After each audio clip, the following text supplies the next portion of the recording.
किसान संघर्ष का एक वड्डा नाम राकेश टिकैत।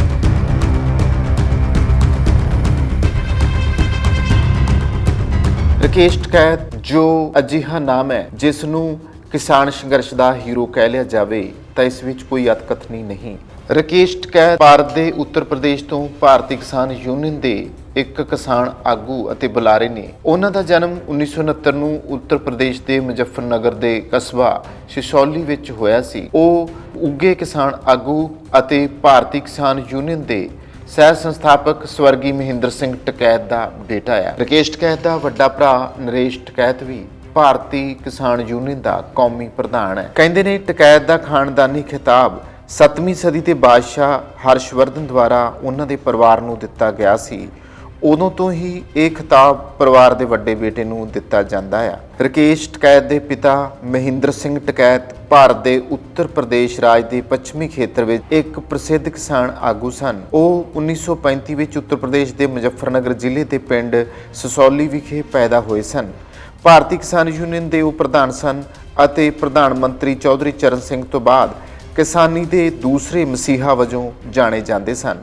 ਇਸ ਲਈ ਕਹਿ ਸਕਦੇ ਹਾਂ ਕਿ ਰਾਕੇਸ਼ ਟਿਕੈਤ ਨੂੰ ਆਪਣੇ ਪਿਤਾ ਮਹਿੰਦਰ ਸਿੰਘ ਟਿਕੈਤ ਤੋਂ ਇਹ ਗੁੜਤੀ ਘਰ ਦੇ ਵਿੱਚੋਂ ਹੀ ਮਿਲੀ। ਟਿਕੈਤ ਨੇ ਮੇਟ ਯੂਨੀਵਰਸਿਟੀ ਤੋਂ MA ਦੀ ਡਿਗਰੀ ਪ੍ਰਾਪਤ ਕੀਤੀ ਤੇ 1992 ਵਿੱਚ ਉਹ ਦਿੱਲੀ ਪੁਲਿਸ ਦੇ ਵਿੱਚ ਬਤੌਰ ਕਾਂਸਟੇਬਲ ਭਰਤੀ ਹੋ ਕੇ ਫਿਰ ਉਸ ਤੋਂ ਬਾਅਦ ਸਬ ਇੰਸਪੈਕਟਰ ਬਣ ਗਏ। ਸਾਲ 1993-94 ਵਿੱਚ ਲਾਲ ਕਿਲੇ ਵਿੱਚ ਹੋਏ ਕਿਸਾਨਾਂ ਦੇ ਵਿਰੋਧ ਪ੍ਰਦਰਸ਼ਨ ਦੌਰਾਨ ਉਹਨਾਂ ਨੇ ਦਿੱਲੀ ਪੁਲਿਸ ਦੀ ਨੌਕਰੀ ਛੱਡ ਦਿੱਤੀ।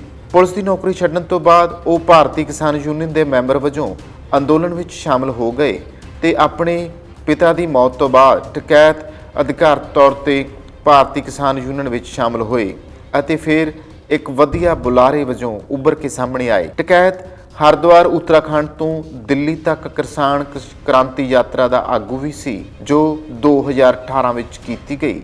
ਟਿਕੈਤ ਨੇ 2007 ਦੀਆਂ ਯੂਪੀ ਵਿਧਾਨ ਸਭਾ ਚੋਣਾਂ ਖਟੌਲੀ ਸੀਟ ਤੋਂ ਕਾਂਗਰਸ ਦੀ ਹਮਾਇਤ ਨਾਲ ਲੜੀਆਂ ਸਨ ਅਤੇ ਉਹ 6ਵੇਂ ਨੰਬਰ ਤੇ ਰਿਹਾ ਸੀ।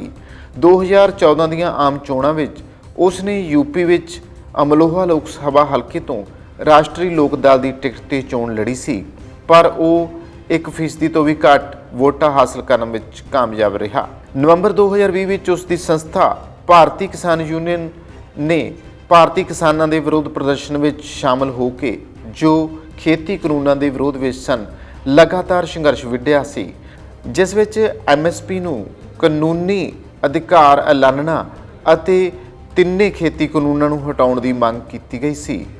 26 ਜਨਵਰੀ ਨੂੰ ਜਦੋਂ ਦਿੱਲੀ ਵਿੱਚ ਹਿੰਸਾ ਹੋਈ ਤਾਂ ਦਿੱਲੀ ਪੁਲਿਸ ਨੇ ਗਣਤੰਤਰ ਦਿਵਸ ਤੇ ਹੋਈ ਹਿੰਸਾ ਅਤੇ ਦਿੱਲੀ ਪੁਲਿਸ ਦੁਆਰਾ NOC ਦੀ ਉਲੰਘਣਾ ਵਿੱਚ ਉਹਨਾਂ ਦੀ ਕਥਿਤ ਭੂਮਿਕਾ ਲਈ ਰਾਕੇਸ਼ ਟਿਕੈਤ ਅਤੇ ਕੁਝ ਹੋਰ ਕਿਸਾਨ ਨੇਤਾਵਾਂ ਖਿਲਾਫ FIR ਦਰਜ ਕਰ ਲਈ। ਜਨਵਰੀ ਲਾਲ ਕਿਲੇ ਦੀ ਘਟਨਾ ਤੋਂ ਡਰੇ ਹੋਏ ਸਾਰੇ ਕਿਸਾਨ ਲੀਡਰਸ਼ਿਪ ਜਦੋਂ ਆਪਸ ਵਿੱਚ ਦੂਸ਼ਣਬਾਜ਼ੀ ਵਿੱਚ ਉਲਝੀ ਹੋਈ ਸੀ ਤਾਂ ਗਾਜ਼ੀ ਮੋਰਚੇ ਉੱਪਰ ਪੁਲਿਸ ਦੀ ਕੀਤੀ ਚੜ੍ਹਾਈ ਦੌਰਾਨ ਜੋ ਦਲੇਰੀ ਧਾਕੜ ਕਿਸਾਨ ਰਾਕੇਸ਼ ਟਿਕੈਤ ਨੇ ਦਿਖਾਈ ਉਸਨੇ ਡਾਵਾਡੋਲ ਹੋ ਰਹੇ ਕਿਸਾਨ ਅੰਦੋਲਨ ਨੂੰ ਮੁੜ ਪੈਰਾਂ ਸਿਰ ਕਰ ਦਿੱਤਾ। ਉਸ ਦੀ ਅੱਖ ਵਿੱਚੋਂ ਅਥਰੂ ਡਿੱਗਣਾ ਉਸ ਦੇ ਕਿਸਾਨ ਅੰਦੋਲਨ ਪ੍ਰਤੀ ਅਤ ਸੰਵੇਦਨਸ਼ੀਲ ਹੋਣ ਦਾ ਸਬੂਤ ਹੈ ਤੇ ਉਸ ਵੱਲੋਂ ਪਿੰਡੋਂ ਆਏ ਪਾਣੀ ਨੂੰ ਹੀ ਪੀਣ ਵਾਲੀ ਗੱਲ ਦੱਸਦੀ ਹੈ ਕਿ ਉਹ ਆਪਣੇ ਲੋਕਾਂ ਨਾਲ ਕਿੰਨਾ ਜੁੜਿਆ ਹੋਇਆ ਹੈ। ਦੂਸਰੇ ਪਾਸੇ ਲੋਕਾਂ ਨੇ ਵੀ ਉਸ ਦੇ ਹੰਝੂਆਂ ਦਾ ਪੂਰਾ ਮੁੱਲ ਪਾਇਆ। ਅੱਧੀ ਰਾਤ ਹੀ ਉਸ ਦੇ ਜੱਦੀ ਰਾਜ ਉੱਤਰ ਪ੍ਰਦੇਸ਼ ਦੇ ਵੱਖ-ਵੱਖ ਪਿੰਡਾਂ ਤੋਂ ਗਾਜ਼ੀਪੁਰ ਤੱਕ ਕਿਸਾਨਾਂ ਨੇ ਚਾਲੇ ਪਾ ਦਿੱਤੇ ਸਨ ਜਿਸ ਦੇ ਨਤੀਜੇ ਵਜੋਂ ਇਸ ਮੋਰਚੇ ਨੂੰ ਚੁਕਵਾਉਣ ਲਈ ਆਏ ਸੁਰੱਖਿਆ ਬਲਾਂ ਸਥਾਨਕ ਭਾਜਪਾ ਵਿਧਾਇਕ ਪ੍ਰਸ਼ਾਸਨ ਅਤੇ ਭਾਜਪਾ ਦੇ ਗੁੰਡਿਆਂ ਨੂੰ ਖਾਲੀ ਹੱਥ ਵਾਪਸ ਮੁੜਨਾ ਪਿਆ। ਇਸ ਘਟਨਾ ਨੇ ਜਿੱਥੇ ਰਾਕੇਸ਼ ਟਿਕੈਤ ਦੇ ਜੱਦੀ ਗਵਾਹੀ ਵਾਲੇ ਸੂਰਮਗਤੀ ਦੇ ਗੁਣਾਂ ਨੂੰ ਉਜਾਗਰ ਕੀਤਾ ਉੱਥੇ ਇਹ ਸੱਚਾਈ ਵੀ ਸਾਹਮਣੇ ਆਈ ਕਿ ਲੋਕ ਸਾਫ਼ ਅਤੇ ਦਲੇਰ ਅਗਵਾਈ ਦੇ ਕਿੰਨੇ ਦੀਵਾਨੇ ਹਨ। ਰਾਕੇਸ਼ ਟਿਕੈਤ ਦੀ ਮਾਰੀ ਬੜਕ ਉੱਪਰ ਲੋਕਾਂ ਦੇ ਚੜ੍ਹਾਏ ਫੁੱਲਾਂ ਸਦਕਾ ਰਾਤੋਂ ਰਾਤ ਸਮੁੱਚੇ ਕਿਸਾਨ ਅੰਦੋਲਨ ਨੂੰ ਅਜਿਹਾ ਬਲ ਮਿਲਿਆ ਕਿ ਇਸ ਦੀ ਗੂੰਜ ਸਰਕਾਰ ਲਈ ਇੱਕ ਵੰਗਾਰ ਬਣ ਗਈ। ਜਦੋਂ ਆਗੂ ਆਪਣੇ ਲੋਕਾਂ ਦੀ ਸਹੀ ਤਰਜਮਾਨੀ ਕਰ ਰਹੇ ਹੋਣ ਤਾਂ ਲੋਕ ਵੀ ਸੁਥਰੇ ਅਤੇ ਟਿਕਾਊ ਆਗੂਆਂ ਲਈ ਕੁਝ ਵੀ ਕਰਨ ਨੂੰ ਤਿਆਰ ਹੋ ਜਾਂਦੇ ਨੇ। ਰਾਕੇਸ਼ ਟਿਕੈਤ ਵੱਲੋਂ ਲੋਕਾਂ ਪ੍ਰਤੀ ਦਿਖਾਈ ਪ੍ਰਤੀਬੱਧਤਾ ਨੂੰ ਸਾਨੂੰ ਹਮੇਸ਼ਾ ਯਾਦ ਰੱਖਿਆ ਜਾਣਾ ਚਾਹੀਦਾ ਹੈ। ਇਸ ਤਰ੍ਹਾਂ ਉਸਨੇ ਪੰਜਾਬ ਅਤੇ ਸਿੱਖਾਂ ਦੀ ਮੁੱਛ ਨੂੰ ਵੀ ਉੱਚਾ ਕੀਤਾ ਆ। ਗੱਲ ਜੇ ਪੰਜਾਬ ਅਤੇ ਸਿੱਖਾਂ ਦੇ ਮਾਣ ਸਤਿਕਾਰ ਦੀ ਹੋਵੇ ਤਾਂ ਰਕੇਸ਼ ਟਕੈਤ ਦੇ ਸਿਰ ਤਰੀ ਹੋਈ ਪੱਗ ਨੇ ਇਹ ਸੁਨੇਹਾ ਦਿੱਤਾ ਕਿ ਅਸੀਂ ਮੋਢੇ ਦੇ ਨਾਲ ਮੋਢਾ ਲਾ ਕੇ ਖੜੇ ਹਾਂ ਤੇ ਡਟੇ ਰਹਾਂਗੇ। ਉਸ ਦਾ ਇਹ ਜਜ਼ਬਾ ਅਤੇ ਸਰਦਾਰ ਪ੍ਰੇਮ ਉਸ ਦੇ ਗਾਜੀਪੁਰ ਮੋਰਚੇ ਉੱਪਰ ਲਗਾਈ ਕਿਸਾਨ ਏਕਤਾ ਮੋਰਚੇ ਦੀ ਸਟੇਜ ਦੇ ਉੱਪਰ ਲੱਗੀਆਂ ਭਗਤ ਸਿੰਘ, ਕਰਤਾਰ ਸਿੰਘ ਸਰਾਭਾ, ਊਧਮ ਸਿੰਘ, ਸੁਭਾਸ਼ ਚੰਦਰ ਬੋਸ, ਸੁਖਦੇਵ ਅਤੇ ਰਾਜਗੁਰੂ ਦੀਆਂ ਤਸਵੀਰਾਂ ਵਿੱਚ ਸਾਫ਼ ਦੇਖਿਆ ਜਾ ਸਕਦਾ ਹੈ। ਕਹਿ ਲਿਆ ਜਾਵੇ ਤਾਂ ਰਕੇਸ਼ ਟਕੈਤ ਦਾ ਕਿਸਾਨ ਅੰਦੋਲਨ ਦੇ ਵਿੱਚ ਬੜਾ ਵੱਡਾ ਯੋਗਦਾਨ ਰਿਹਾ ਹੈ।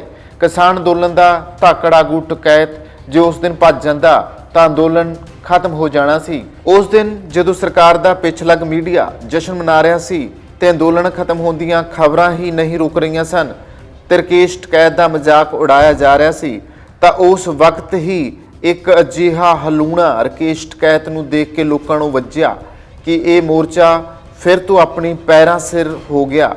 ਅੱਜ ਕਹਿ ਸਕਦੇ ਹਾਂ ਕਿ ਰਕੇਸ਼ ਟਕੈਤ ਨੇ ਜਿਸ ਤਰੀਕੇ ਨਾਲ ਭਾਰਤੀ ਕਿਸਾਨ ਯੂਨੀਅਨ ਦੇ ਬਾਕੀ ਕਿਸਾਨ ਆਗੂਆਂ ਦੇ ਨਾਲ ਰਲ ਕੇ ਕੰਮ ਕੀਤਾ ਹੈ ਤੇ ਸੰਯੁਕਤ ਕਿਸਾਨ ਮੋਰਚੇ ਦੇ ਆਗੂਆਂ ਨਾਲ ਰਲ ਕੇ ਲਗਾਤਾਰ ਖੇਤੀ ਕਾਨੂੰਨਾਂ ਦੇ ਖਿਲਾਫ ਕੇਂਦਰ ਨਾਲ ਆਡਾ ਲਾਈ ਰੱਖਿਆ ਹੈ, ਤਾਂ ਉਹ ਇੱਕ ਵੱਡੀ ਗੱਲ ਹੈ ਕਿ ਰਕੇਸ਼ ਟਕੈਤ ਵਰਗੇ ਆਗੂ ਨੂੰ ਲੋਕ ਪਸੰਦ ਕਰਦੇ ਨੇ, ਕਿਸਾਨ ਪਸੰਦ ਕਰਦੇ ਨੇ, ਜੋ ਡਟਿਆ ਰਿਹਾ, ਜਿਸ ਨੇ ਦਿਨ ਰਾਤ ਭੁੱਖ ਪਿਆਸ ਦੀ ਪਰਵਾਹ ਨਹੀਂ ਕੀਤੀ, ਲਗਾਤਾਰ ਦਿੱਲੀ ਦੇ ਮੋਰਚਿਆਂ ਦੇ ਉੱਪਰ ਹੀ ਉੱਥੇ ਹੀ ਡਟ ਕੇ ਕਿਸਾਨਾਂ ਨੂੰ ਹਲੂਣਾ ਦਿੰਦਾ ਰਿਹਾ।